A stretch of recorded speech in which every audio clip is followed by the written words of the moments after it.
sangat menyentuh ungkapan kebahagiaan Rizky Bilar pasca Lesti Kejora melahirkan anak ketiga mereka pada tanggal 23 Februari 2026 pekan lalu.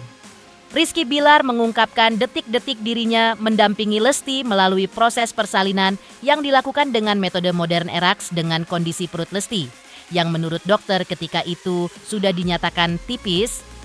Hal itu lantaran kondisi perut Lesti yang kecil, sementara berat janin dalam kandungannya sudah 3 kg. Lantas, benarkah lahirnya anak ketiga yang dirasakan sebagai anugerah oleh Rizky Bilar sebenarnya di luar perencanaan mereka? Benarkah Rizky Bilar mendapat peringatan keras dari dokter terkait kondisi rahim sang istri kini? Benarkah pula hal itu berkaitan dengan rencana mereka ke depan terkait punya anak lagi? Seperti apa pula harapan dan persiapan Rizky Bilar dan Lesti menyambut Lebaran tahun ini bersama anggota keluarga baru mereka? Pemirsa, bersama Intens Investigasi kami hadirkan kabar terkini, terpercaya, dan teraktual.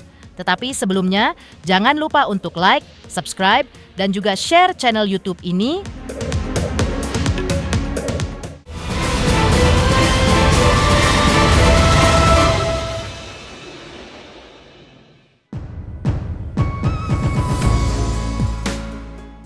Kebahagiaan yang membuncah kini tengah menyelimuti keluarga pasangan Rizky Bilar dan Lesti Kejora.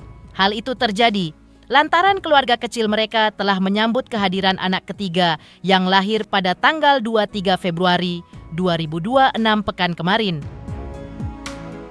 Dan kali ini, Rizky Bilar pun menceritakan seperti apa detik-detik dirinya ketika tengah menemani Lesti melalui proses persalinan anak ketiganya dengan metode ERAX di rumah sakit.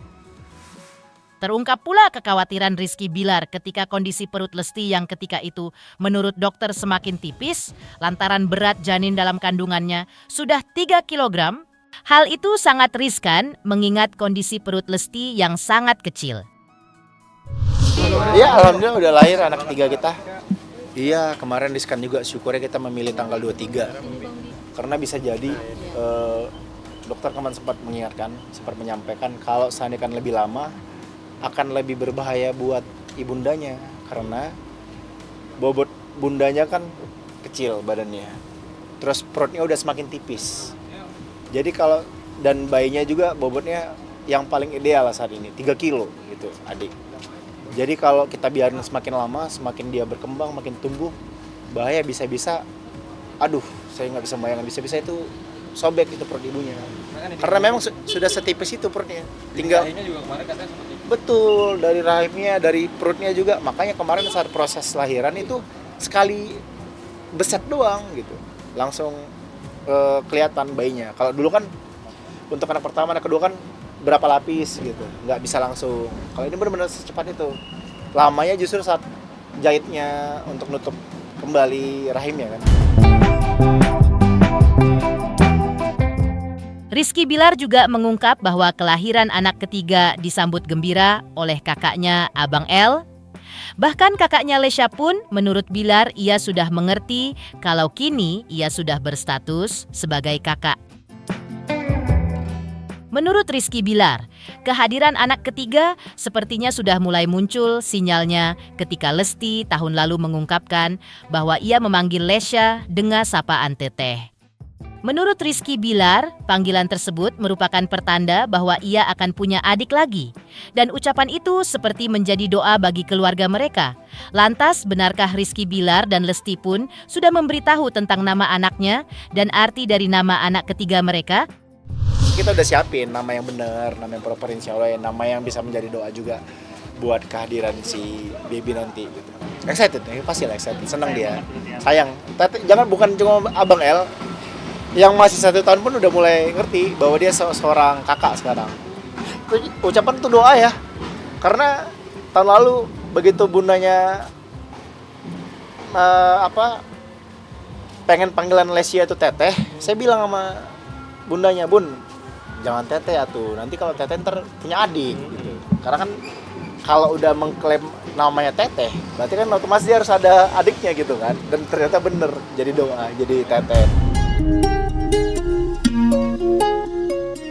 Kondisi Lesti Kejora, sang istri diakui Rizky Bilar, tengah dalam masa pemulihan atau recovery. Namun karena proses persalinan menggunakan sistem ERAX, maka Rizky Bilar berharap bahwa proses pemulihan kondisi kesehatan Lesti akan berlangsung dengan cepat. Apa alasan dokter kandungan Lesti kemarin mengingatkan kepada Bilar terkait kondisi kandungan sang istri? Lantas, mungkinkah Rizky Bilar dan Lesti ada rencana untuk menambah momongan lagi atau sudah merasa cukup dengan 3 anak saat ini? Alhamdulillah lagi recovery karena kan kemarin ERAX juga kan metodenya, jadi ya insya Allah lebih cepat juga untuk proses pemulihannya. Tapi dokter kemarin mengingatkan kembali untuk Kak Bilar cukup ya, harus ini soalnya ini riskan buat ibunya. Iya dok, karena kan sebetulnya ini kan kecelakaan, maksudnya bukan kecelakaan, ini tidak direncanakan gitu. Dan untuk yang ketiga kita pasti akan sangat menjaga sekali supaya udah cukup dini. Rizky Bilar pun mengakui bahwa hadirnya anak ketiga meski tidak merencanakan atau di luar perkiraan mereka. Namun kehadirannya membuat kebahagiaannya dengan Lesti kini sudah terasa lengkap. Dan meski hadirnya anak di luar rencana, namun Rizky Bilar tetap melihat hal tersebut sebagai anugerah dan karunia yang besar dari Tuhan dan sangat mereka syukuri.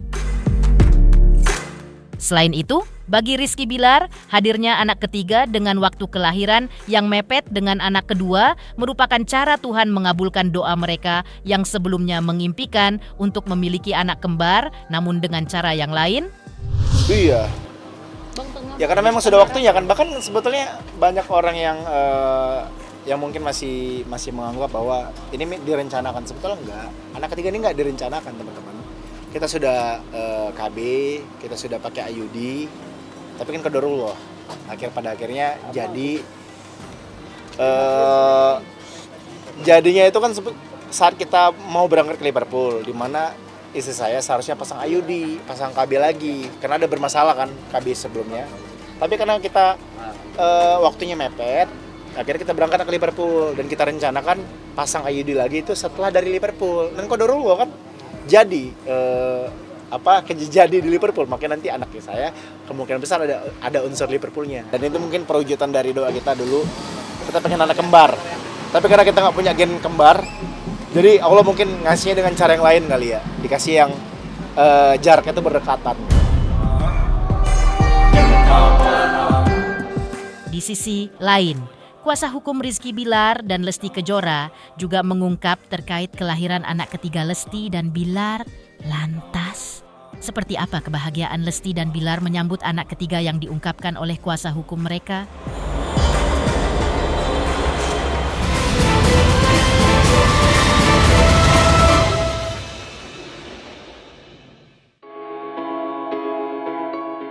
Terkait kelahiran anak ketiga Lesti dan Bilar, sebelumnya, tepatnya pada akhir pekan kemarin, kuasa hukum Lesti dan Bilar, yaitu Sadrak Sesko Adi, membenarkan bahwa Lesti baru saja melahirkan anak ketiganya. Ia mengungkap bahwa Lesti Kejora telah melahirkan pada tanggal 23 Februari 2026. Kelahiran putri kedua ini diakui sang kuasa hukum semakin mempererat chemistry cinta Bilar dan Lesti serta semakin dalam kebahagiaan untuk keluarga kecilnya. Tetapi terkait siapa nama anak ketiga Lesti dan Bilar, sang kuasa hukum enggan membocorkannya. Menurutnya, biarkan Lesti dan Bilar yang akan menyampaikan secara langsung siapa nama putri kedua mereka. Saya selaku pribadi dan tim dari Mas Rizky Bilar ingin menyampaikan selamat dulu buat Dede Lesti dan Bang Bilar atas kelahiran putri kedua ya, yang bertepatan pada tanggal 23 Februari 2026 kemarin, di mana kondisi dari Dede Lesti sehat, bayinya juga sehat, dan semoga dengan bertambahnya keluarga dari Lesti Kejora dan Rizky Bilar ini bisa semakin mempererat, kemudian mendapatkan semacam kebahagiaan yang baru begitu dalam kelahiran putri keduanya. Tahu gak sih mungkin nama dari anak Putri kan ya, jenis kelaminnya berarti perempuan ya? Betul. Boleh dijelaskan nggak sih mungkin terkait itu? Nanti akan diumumkan siapa nama dari putri kedua Lesti Kejora dan Rizky Bilar. Nanti biar dari mereka saja yang akan menyampaikan secara langsung.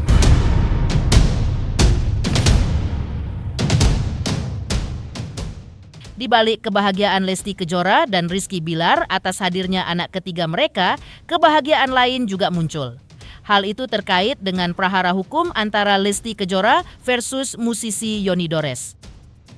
Seperti telah diutarakan oleh Rizky Bilar dan kuasa hukum Lesti Kejora sebelumnya pada pekan lalu, bahwa terkait laporan polisi Yoni Dores terhadap Lesti Kejora, di Polda Metro Jaya polisi tidak menemukan tindak ataupun perbuatan pidana yang diduga dilakukan Lesti Kejora, seperti yang dilaporkan oleh saudara Yoni Dores. Hal itu diutarakan Rizky Bilar dan kuasa hukum Lesti di Polda Metro Jaya ketika pihaknya mewakili Lesti Kejora dalam memenuhi panggilan Polda Metro Jaya untuk menjalani serangkaian pemeriksaan. Kepada Rizky Bilar dan kuasa hukum Lesti, polisi mengungkap hasil penyelidikan bahwa tidak ditemukan satupun unsur tindak pidana seperti yang dituduhkan selama ini kepada Lesti Kejora. Rasa lega pun terpancar dari wajah Rizky Bilar yang menyebut bahwa tuduhan tersebut sama sekali tidak terbukti, sembari melontarkan harapan mendalam agar kejadian serupa tak lagi terulang di masa depan karena dinilai sangat mengusik ketenangan dan keharmonisan keluarganya yang tengah fokus dalam menempa karir mereka.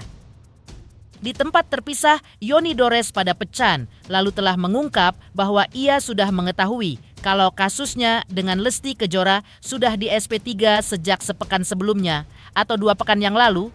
Yoni Dores sendiri tidak menutup kasusnya, menurutnya yang menutup adalah polisi.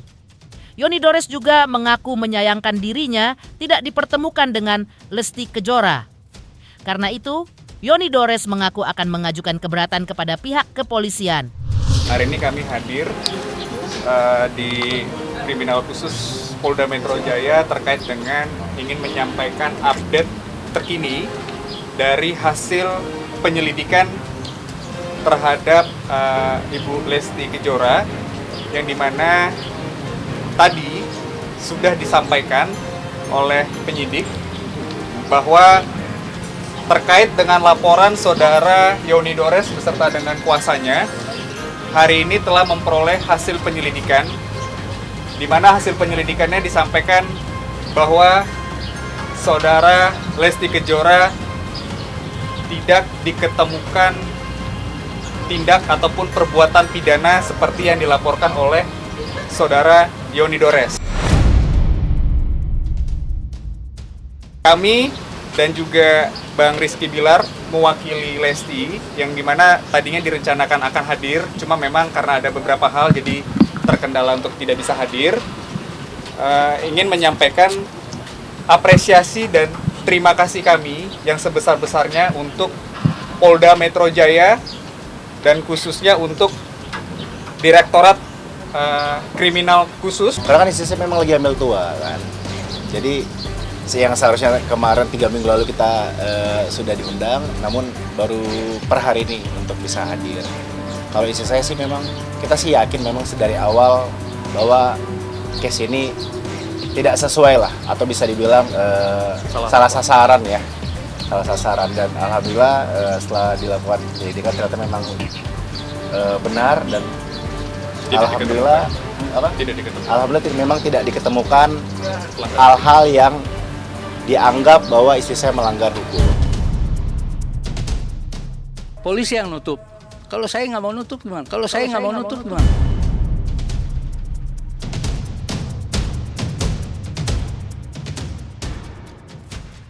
Justru saya nggak tahu ya kalau Lesti datang ke Polda.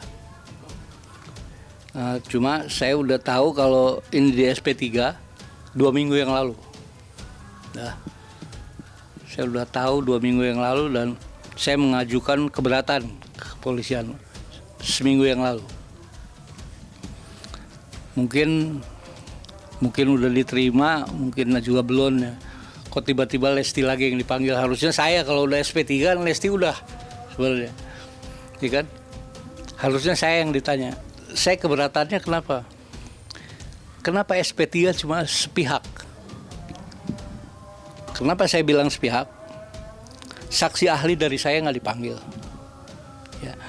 Terus saya minta gelar perkara khusus. Karena polisi tidak bisa membuktikan siapa terdakwanya. Ya. Saya kan mengajukan Lesti. Sekarang Lesti dibilang tidak bersalah. Terus yang bersalahnya siapa? Ya, yang bersalah siapa? Cari dong sama polisi yang bersalahnya. Ya kan? Saya kan mengajukan masalah ada yang diupload di sosial media, di YouTube, di segala macam pengakuan Lesti, bukan Lesti yang upload. Berarti kan tugas polisi yang harus mencari yang uploadnya. Baru dipertemukan sama Lesti. Ini Anda kenal sama ini? Enggak. Udah, berarti lo tersangkanya. Siapa lagi? Temuin. Kan gitulah kira-kira kan. Untuk mencari terdakwanya. Yang bersalahnya gitu. Kalau begini kan nggak tahu yang bersalahnya siapa nih. Pak Yoni Dores yang bersalahnya yang ngelaporin gitu. Aneh juga kan. Pihak-pihak dari saya sama sekali nggak dianggap sama kepolisian. Ini ada apa ini? Saya orang bodoh. Tapi dengan cara begini saya punya naluri. Makanya saya mengajukan keberatan.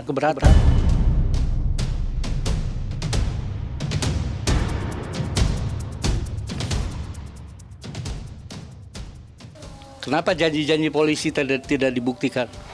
Mau mempertemukan saya sama Lesti tidak. Ya kan? Sementara itu wajib. Untuk undang-undang sekarang itu wajib kan. Oh iyalah, saya nunggu keputusan dari Kapolda, Kapolri gimana lanjutannya. Masuk akal nggak keberatan saya? Pemirsa Intens Investigasi, jangan lupa saksikan terus Intens Investigasi. Dan pastikan jangan lupa untuk like, subscribe, share, dan juga komen. Tim redaksi Intens Investigasi juga mengucapkan banyak terima kasih kepada semua subscribers. Hingga channel Intens Investigasi kini menuju 4 juta subscribers.